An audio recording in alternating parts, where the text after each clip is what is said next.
사실 일본 산업과 문화는 그저 20세기에나 먹혔을 뿐, 지금은 21세기이니 시간이 지날수록 일본은 뒷걸음칠 뿐일 것이다. 지금이야 그동안 벌어놓은 것으로 버티고 있는데 시간이 지나면 그것도 다 소진될걸. 안녕하세요. 일본이 완전히 폭삭 망하게 생겼습니다. 지난 11일 일본의 유명 언론 니케이 신문은 일본의 작년 12월 중순 무역수지 적자 규모가 8,076억 엔, 우리 돈으로 8조 3,600억 원에 달한다고 보도했습니다. 이 소식을 들은 일본이 큰 충격에 휩싸인 상황입니다. 얼마나 충격이 컸는지 완전 넋이 나가버렸는데요. 과거 일본은 코로나가 한창이던 2020년 12월에도 3조 원 규모의 흑자를 봤었습니다. 코로나로 수출입 규모가 감소해 말뿐인 흑자이긴 했으나 그래도 손해를 보지는 않았죠. 그러나 이번은 다릅니다. 벌써 4개월째 무역 적자가 계속되고 있는데요. 지난 11월에는 무려 9,547억 엔, 우리 돈 9조 8,800억 원 규모의 무역 적자를 냈습니다. 상황이 이렇게 되자 일본 내부에서는 일본 경제가 완전히 무너지는 것이 아니냐 하는 불안이 나오고 있습니다. 실제로 최근 일본의 산업은 총체적인 붕괴에 직면해 있습니다. 아주 그냥 와르르 무너지게 생겼는데요. 이는 노동 생산성과 임금 지표만 보더라도 분명히 알 수 있는 사실입니다. 지난 2018년 이래로 한국과 일본의 소득은 완전히 역전됐습니다.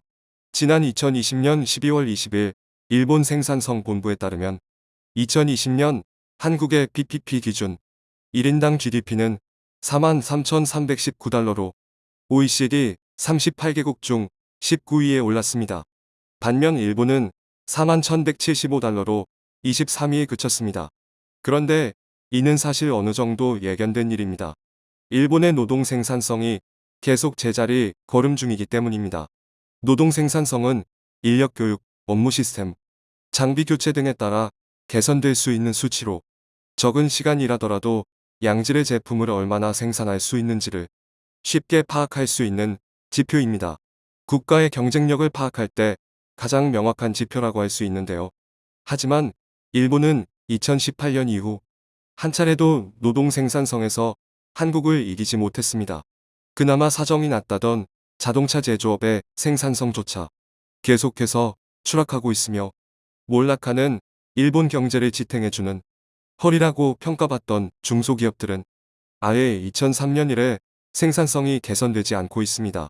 한마디로 추락하고 있다는 것인데요. 대체 왜 이런 일이 벌어지게 된 걸까요? 전문가들은 장민 정신으로 포장되어 있던 일본의 실체가 드러난 것이라고 말합니다. 일본이 세계 2위 규모의 경제 대국으로 급부상하면서 경제 성장의 정점을 찍었던 1980년대, 일본을 부러워하던 세계 각국은 일본의 경제 성장 비법을 알아내기 위해 일본을 자세히 분석했습니다. 그 결과 근면성 실험과 맡은 바위를 충실히 해내는 장인 정신이야말로 일본의 성공을 이끌었다는 결론을 내렸는데요. 자기 일하면 혹시 실수가 있는지 돌아보는 세심함 덕에 다른 나라들보다 정밀하고 튼튼한 물건을 만들 수 있었다는 것입니다. 꽤 그럴싸한 이야기였죠. 그래서 한국조차 일본의 장인 정신을 본받으려 했던 적이 있었습니다. 실제로 좀 배운 사람들일수록 그런 경향이 더 심했는데요. 그들의 주장이었습니다. 그런데 사실 장민 정신은 존재하지 않는 허상입니다. 좀 더 정확히 말하자면 일본의 착취 구조를 숨기기 위한 살해 거대한 사기입니다. 과거 일본 지배층은 그래서 백성을 가혹하게 착취하는 것을 당연시했는데요. 옛 일본에서는 수학의 절반을 가져가면 착한 지도자라는 소리를 들을 정도였습니다. 하지만 이렇게 그냥 억누르다 보면 결국 불만이 터질 수밖에 없습니다. 그래서 일본은 장민을 만들었습니다. 대장장이 집안에서 태어났다면 대장장이로, 농부로 태어났다면 농부로 자기 자리에 만족하면서 가업을 이어 살아야 한다는 풍조를 만든 것이죠. 그런데 이게 꽤 잘 먹혀들었습니다. 평생 착취당하는 삶을 살면서도 백성들이 자기 가문의 일에 자부심을 갖고 열심히 살기 시작한 것입니다. 그래서 근대화 이후에도 일본 지배층은 장인답게 세심하게 물건을 만들라고 독촉하면서도 자기 일에 애정을 가진 장인답게 큰 돈은 바라지 말라라는 식의 기적의 논리로 국민들을 착취할 수 있었습니다. 일본산 반도체, 카메라, 소재 등 장인 정신이 들어갔다는 일본 부품들이 좋은 품질에도 저렴한 가격에 판매될 수 있었던 이유가 바로 여기에 있었던 것입니다. 그러나 이런 방식은 이제는 먹히지 않습니다. 그저 시키는 대로 고분고분 따르는 성실한 노동자 10사람보다 창의적인 생각을 할 수 있는 전문가 한 사람과 좋은 기계 일대가 훨씬 많은 성과를 낼 수 있게 되면서 일본이 자랑하는 저임금 숙련 노동자의 필요가 없어졌습니다. 이에 따라 일본 기업들은 급속도로 몰락하기 시작했습니다. 변화와 혁신이 아니라 그저 강압과 착취로 이루어진 기업 시스템으로 하청과 노동자들을 아무리 쥐어짜봐야 한계가 분명했죠. 반면 한국은 달랐습니다.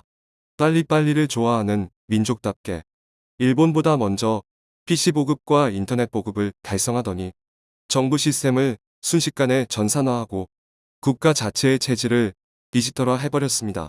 그 결과 과거 일본이 가지고 있던 수출 강국의 이미지는 이제 한국을 가리키는 말이 됐습니다. 무역 규모만 보더라도 알 수 있는데요. 일본이 거의 10조 규모의 무역 수지 적자를 기록했던 지난해 11월 대한민국은 71억 6천만 달러, 우리 돈 8조 5천억 규모의 경상수지 흑자를 기록했습니다. 이중무역 수지의 규모는 17억 8천만 달러로 2조 1천억 규모였는데요. 전문가들은 한국과 일본의 격차가 점점 더 벌어질 것이라고 말합니다. 어느 모로 봐도 일본이 한국을 역전할 방법이 없어 보인다는 것인데요. 특히 가장 큰 문제로 일본의 부채를 꼬집고 있습니다. 적자지만 4호 지난해 12월 6일 김도형 한반도선 진화재단 정책위원회가 국가채무 1200조엔 넘는 일본 재정 파탄 피할 수 있나라는 기사에서 일본이 적자 대국에 들어섰으며 더는 수습할 수 없을지도 모른다는 견해를 내놨습니다. 실제로 2021년 말을 기준으로 일본의 국가부채는 1200조면 우리 돈 일경 2400조 원이 넘습니다. 또한 적자 중 거의 80%가 시스템상의 문제로 발생한 구조적 적자라 어떻게 해결할 방법도 없습니다. 하지만 그런데도 일본은 변하지 않고 있습니다. 아직도 일본에서는 국회의원의 자식은 국회의원이 되고 공장 노동자의 자식은 공장 노동자가 됩니다. 그리고 자기 꿈을 위해 공부하고 발전하는 사람보다는 시키는 대로 고분고분 따르는 사람을 더 성실하고 올바른 사람이라고 떠받들고 있습니다. 그 결과 무능한 윗선의 고리타분한 지시로 만들어진 패급 제품이 아무런 반대 없이 생산되고 판매되고 있습니다. 디지털로 찍을 수 있는 도장.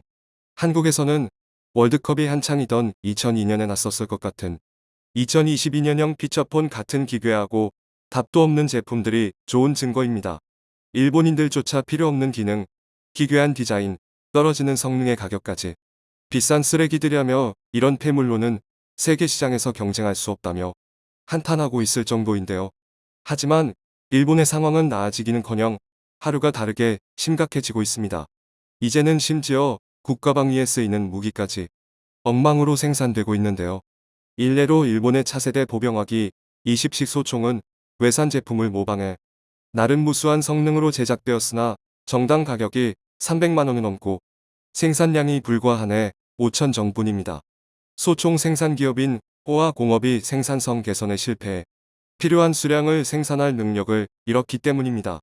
반면 대한민국의 K-2 소총의 개량형인 K2C1은 이라크를 비롯한 중동 각지의 전장에서 쓰이고 있는데요. 비교적 저렴한 가격에도 불구하고 성능이 무수해 가성비템으로 손꼽힌다고 합니다. 이게 다가 아닙니다. 대형 무기로 가면 상황이 더 심각해지는데요. 얼마 전 일본에서 한국을 압도하겠다며 야심차게 내놓은 차기 이지스함의 적당 가격이 5조 원에 육박한다는 폭로가 나왔습니다. 비슷한 시기에 한국이 척당 1조 3천억 원 규모의 차세대 이지스함인 KD-3 배치 2건조를 시작한 것과 굉장히 비교되는데요. 심지어 일본 우익들은 장민정신이 들어간 고성능 무기를 만들다 보니 가격이 비싸진 것이라는 억지를 펼치며 한국 무기를 폄하하고 있습니다. 하지만 일본의 군 전문가들조차 이들의 주장에 동의하지 않습니다. 오히려 방만한 운용이 계속된다면 군을 유지하는 것조차 불가능할 것이라고 절망하고 있는데요. 이처럼 일본은 정치, 경제, 군사, 사회 모든 방면에서 한계를 보이며 몰락하는 데 반해 한국은 계속해서 혁신을 거듭하며 전진하고 있습니다. 부디 끝까지 방심하지 않고 일본의 실패를 거울 삼아 끝없이 발전하는 대한민국이 됐으면 좋겠네요. 청중의 일부 의견. 우리나라 부채가 700조라고 일본 언론에서는 엄청 떠들던데 정작 자국의 부채는 비밀로 하더라고요. 일경 2000조 vs 700조 참고로 국가 부채는 모든 나라들이 지고 있는 거예요. 그래도 일본이 우리나라보다 부강한 건 사실이라 완벽하게 뛰어넘으려면 최소 10년은 더 걸립니다. 지금도 일본은 따라잡았지만 전체적으로 뛰어넘으려면 10년은 걸려요.